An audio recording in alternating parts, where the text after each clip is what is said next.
Mina olen Kaisa, ettevõttest Treecular. Meie arendame välja innovaatilise 3D printeri, mis annab puidujääkidele uue elu. Kas sina teadsid, et igal aastal toodetakse maailmas 200 miljonit tonni saepuru? Sellele jääkmaterjalile saab uue tehnoloogia abil anda suurema väärtuse. Oled kuulnud 3D printimisest? Ekspertide hinnangul muudab see innovatsioon järgmise 5 aasta jooksul enamikke tootmisprotsesse.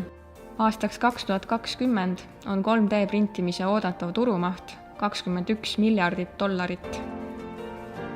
3D printimine võimaldab luua keerukaid struktuure, mida ei ole võimalik toota käsitsi ega ühegi teise masinaga. Ainuke probleem seisneb selles, et 80% turul pakutavatest 3D printimise materjalidest baseeruvad plastikul. Ja me kõik teame, kuidas plastikureostus meid mõjutab. Praegu ei leidu turul ühtegi 100% keskkonnasõbralikku materjali.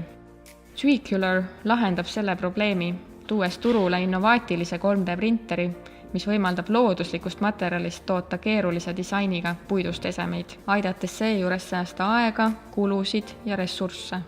See on ideaalne võimalus inimestele, kes väärtustavad looduslikke materjale nagu puit ning soovivad kasutada 3D printimist oma töös. Meie oleme Treecular, muudame koos 3D printimise jätkusuutlikuks.